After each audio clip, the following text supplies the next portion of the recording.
हे कोणी केलं मला माहित नाही, परंतु आणि नाव कसं काय माहित झालं मला तुमच्याकडून, तुम्ही म्हणून मला बोलवलं नव्हतं, मला एक अभ्यासक म्हणून बोलवलं होतं, परंतु मी समाजाची बाजू मांडण्यासाठी कटिबद्ध आहे.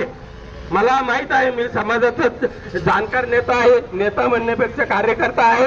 मला माहित आहे समाजाचे व्यथा माहित आहेत, समाजाचे आज घरी बसतायत, काही लोक नोकरीहून बाहेर निघालेले आहेत, काही लोकांना बोगस करून त्यांना अधिसंख्य पदावर घेतलेलं आहे. आम्हाला माहित नाही का या समाजावर हजारो वर्षापासून अन्याय केलेला आहे या लोकांनी, आणि आजही तो पुन्हा चालू आहे.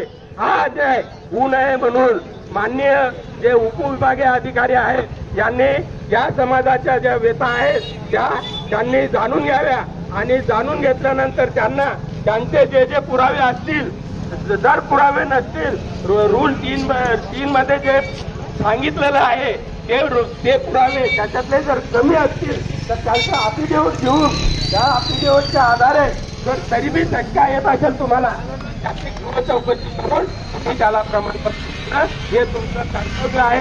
हा कायदा आहे, या कायद्याला कोणीही डावलू शकत नाही. आणि पहिली गोष्ट, एकही जातीचं प्रमाणपत्र जरी असेल तर त्याला द्यायलाच पाहिजे. 2-3 असतील तर त्याला देणारच. वैधता असेल त्यांना जी वापस इथे म्हणाले, म्हटलं चालणार नाही साहेब, वैधता सगळ्यांना वैधता नाहीये.